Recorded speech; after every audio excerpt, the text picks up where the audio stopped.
गिबियाव गुवाहाटी बे हुरुहोजाय स्टेडियामनिफ्राय बयखौबो आंनि गोसो गोरबोनि सिबिनायखौ बावहरग्रोबाय।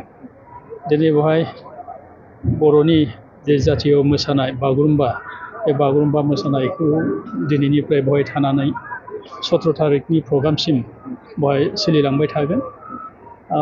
जदिअबा बे मोसानाया 10,000 बागुरुम्बा मोसानायनि उद्देश्यआ वर्ल्ड रेकर्ड आपातत नङा, खिन्थु बे मा होनो जोंहा गाहाय मन्थ्रि फैनायाव बेनो दिन्थिनाय बागुरुम्बा मोसानाय आरो बे मोसानायाव जुदि बिथाङा निस्सय जुदि माबा जायो, इमप्रेसिभ जायो, होमब्ला जों वर्ल्ड रेकर्डखौ मोननो हाहैगोन। बे आरो बेनिफ्राय बेवहाय फैनानै मोजां मोनदों। जोंनि बर'फोरनि जेसेबां बेवहाय माबादों, बयबो जेनेबा भलन्टारि गोसो जानानै गावनि हारिनि जि कालचार बा हारिमुखौ दिन्थिनो आवगायबोदों, जोबोद बाख्नायथाव।